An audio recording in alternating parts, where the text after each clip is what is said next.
11월로 다가온 미국 대선에서 트럼프 전 대통령이 이기면 국내 방산업계 수출이 줄어들 것이라는 전망이 나와 눈길을 끌고 있습니다.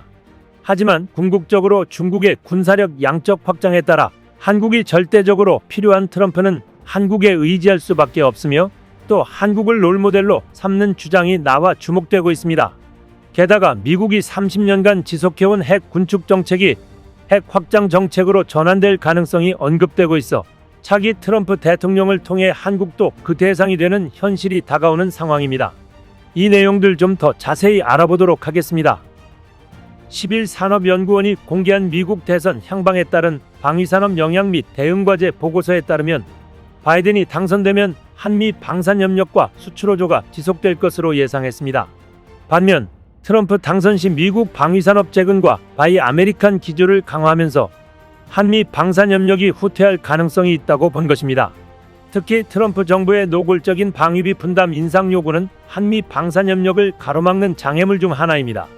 현재 미국과 제12차 방위비 분담금 협상이 진행되고 있지만 트럼프 당선 이후 재협상 요구를 하거나 제13차 협상에서 높은 인상률을 강요할 위험이 있는 상황입니다. 트럼프 정권의 방위비 분담금 인상 요구가 현실화된다면 국내 무기 획득 예산이 제약되면서 방산 투자 역시 함께 위축될 수 있습니다. 트럼프 집권 시 우크라이나전 조기 종료 가능성이 높아지면서 국내 방산 수출 전망 역시 밝지 않다는 것입니다. 우크라이나 전쟁 종료 혹은 축소 시 탄약 등을 중심으로 국내 방산 수출이 둔화 정체될 것으로 예상됩니다. 트럼프의 중동 국가에 대한 수출 통제 완화 역시 국내 방산 수출의 발목을 잡을 가능성이 높습니다. 트럼프 집권 시 사우디, UAE 등 바이든 정부가 인권 침해국으로 지정한 국가들에 대한 수출 통제가 완화될 가능성이 있기 때문입니다. 이 경우 주력 시장인 중동 지역에서 미국 업체와의 경쟁이 불가피해질 전망입니다. 다만 트럼프 집권 시 미국의 국방 예산이 바이든 정부 집권 시기보다 더욱 빠른 속도로 증가하면서 국내 방산 수출이 확대될 기회가 있습니다. 특히 미국의 국방비 증가로 고등훈련기 함정 사업 등에서 진입 기회가 확대될 것으로 전망됩니다. 중국은 최근 미국과의 군비 경쟁에 나서며 남중국해를 장악하기 위해 함정 수를 대폭 늘려가고 있습니다. 중국은 마치 붕어빵 찍어내듯 함정 건조에 열을 올리고 있습니다. 2022년 상하이 장난 조선소에서 중국판 최신형 이지사민 052D형 구축함 등 무려 15척의 함정이 도크에서 건조 중이거나 부두에서 의장 공사 중인 모습이 포착돼 화제가 된 바 있습니다.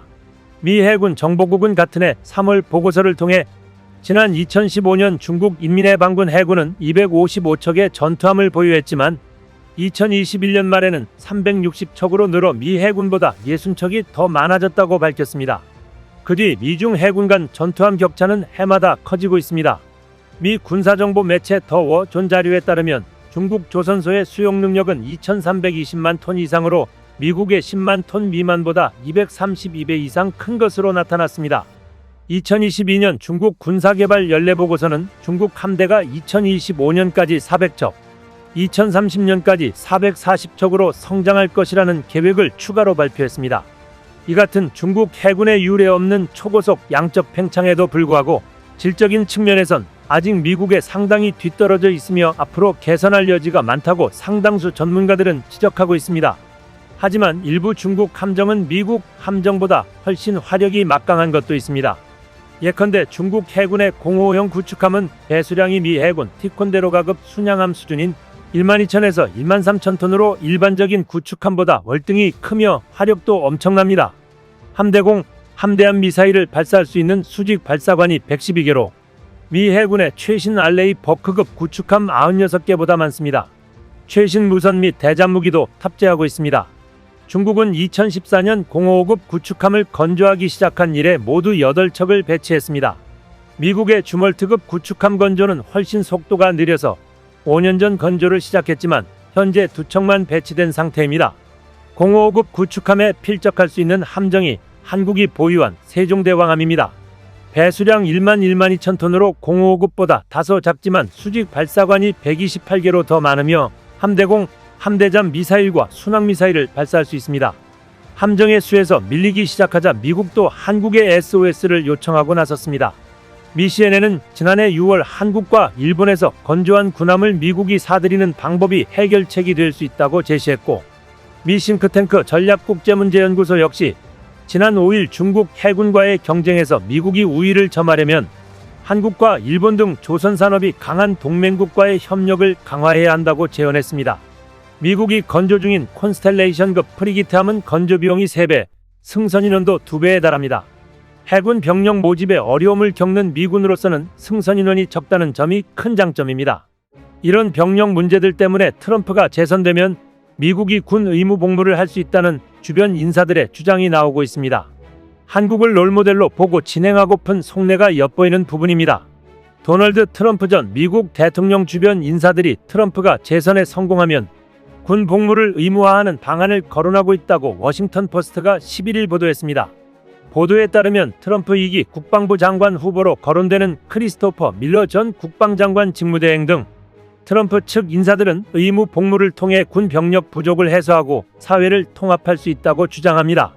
밀러 전 국방장관 직무대행은 인터뷰에서 의무 복무를 젊은이들에게 희생정신을 주입할 수 있는 통과 이례로 묘사하고서 강력히 고려해야 한다고 밝혔습니다. 그는 의무 복무가 젊은이들이 서로에 대해 배우고 의지하게 되는 기회가 될 수 있다면서 지금 우리 사회는 공통의 비전과 함께 집중할 대상을 제공해 모두를 변화시키는 기제를 갖고 있지 않다고 말했습니다.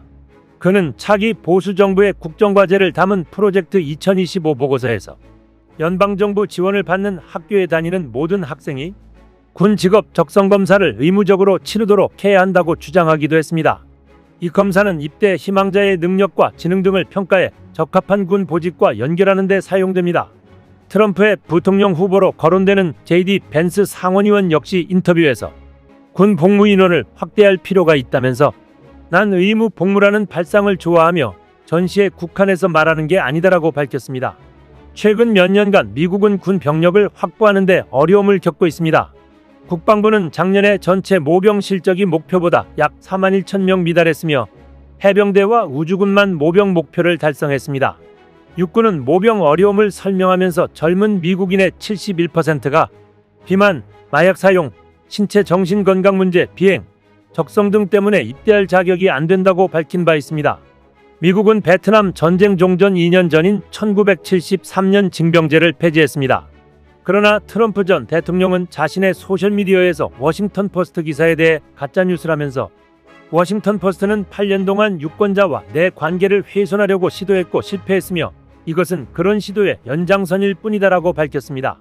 트럼프가 언급한 동북아 지역의 핵 확장에 대한 논의가 확산되는 분위기입니다. 제이크 설리번 백악관 국가안보보좌관이 9일 인터뷰에서 북중 러의 핵 증강을 우려하고 있다며 최소한 핵무기 확대를 검토 대상에 올리라는 전문가위원회를 포함한 초당적 요구에 귀를 기울일 것이라고 했습니다. 미국의 핵 확대 가능성을 시사한 것입니다. 앞서 프라나이 바디 백악관 군비통제 군축 비확산 담당 선임보좌관도 적국이 현재 궤도를 바꾸지 않으면 향후 몇 년 내에 배치된 핵무기 숫자의 증가가 필요한 시점에 도달할 수 있다고 했습니다. 이는 북중러에 밀착에 대응하기 위해 핵무기 확장이 불가피하다는 현실적인 고려가 작용한 것이라는 분석입니다.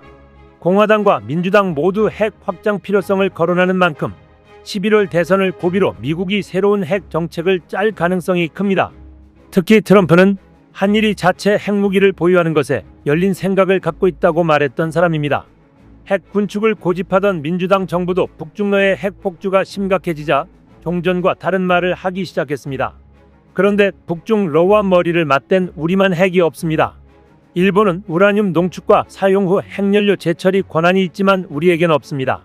트럼프 정권이 도래하면 미국의 핵정책 선회에서 한국도 핵 확보 기회를 찾아야 할 것입니다. 이상 시온TV였습니다.